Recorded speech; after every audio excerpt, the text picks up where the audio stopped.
Next tonight, looking for the best way to feed India.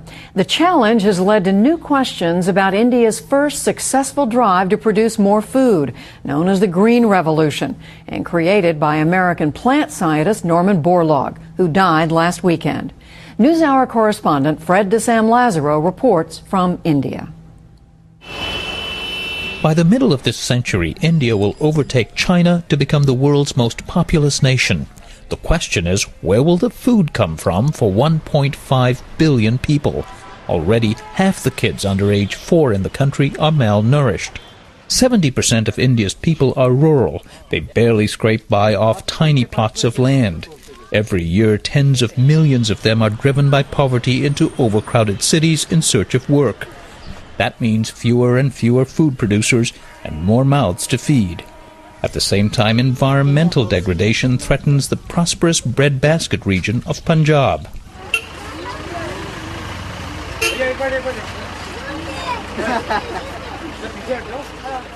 Amitabh Sadangi thinks one solution to the food crisis is to make small subsistence farmers more productive. He goes to villages like this one in the impoverished northern state of Uttar Pradesh and gets everyone's attention by inviting them to the movies.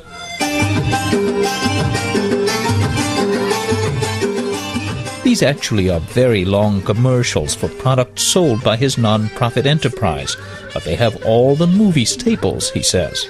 Pretty Bollywood style. Bollywood style, with known actors and a good story. You have romance, fights, songs, dances, everything. And at the end of the story, in true Bollywood style, everyone lives happily ever after, thanks either to the KB treadle pump or the KB drip irrigation system. More than 1 million farmers already have bought these products.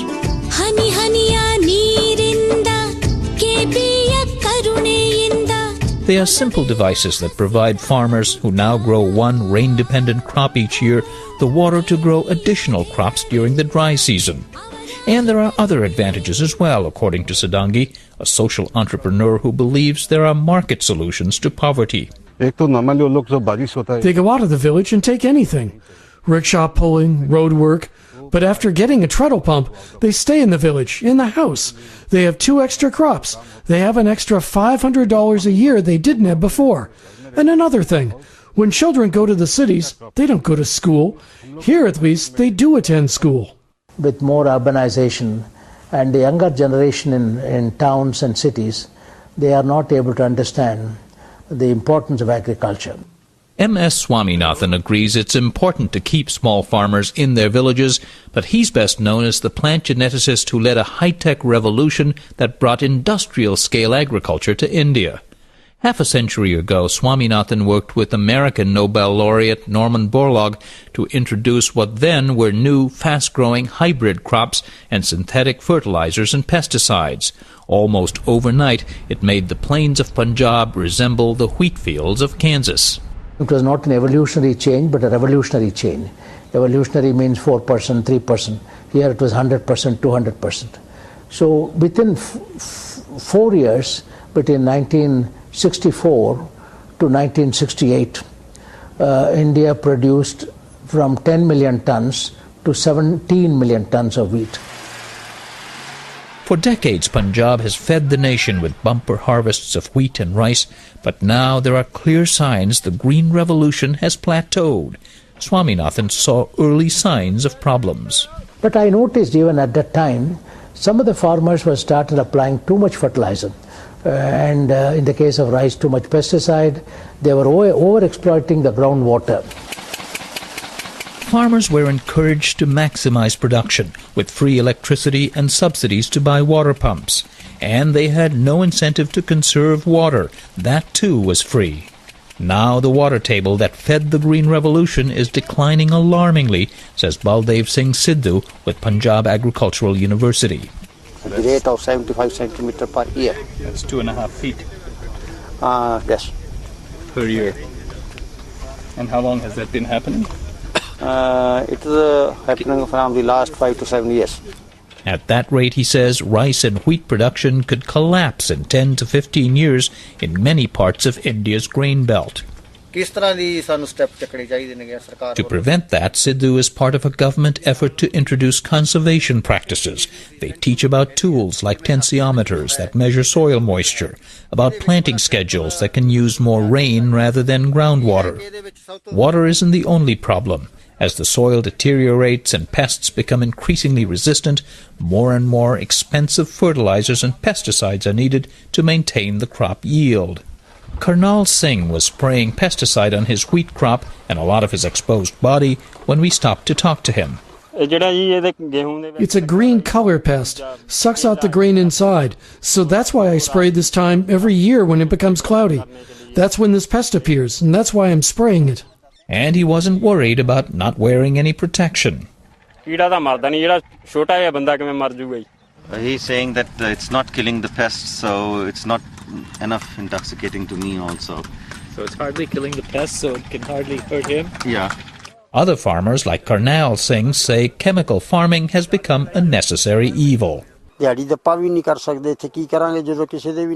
is an age of competitive farming. We have to use chemicals. I know it's bad for our health and for my family's health, but I have no choice. Dr. Swaminathan says what's needed now is a comprehensive approach, ecologically sustainable practices, and new technology, perhaps including genetically modified seeds that are more immune to disease and drought. There are fears that climate change could add further stresses on farmers' fields here. And he says farmers will need some assurance of decent prices. But Swaminathan says change is much harder today than in the 1960s, when scientists, lawmakers, and farmers worked in symphony. Today, that symphony has been broken. Everybody has become, there are so many ministries. As the bureaucracy has grown, the departments have proliferated.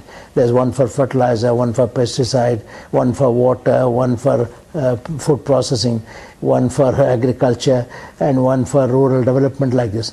Therefore, cohesion, cooperation, coordination has become at a governmental level itself, has become much more complex today. For his part, Amitabh Sadangi says India has put too much emphasis on large-scale modern farming. He says the majority of India's farmers don't live in the country's grain belt and have far more basic needs.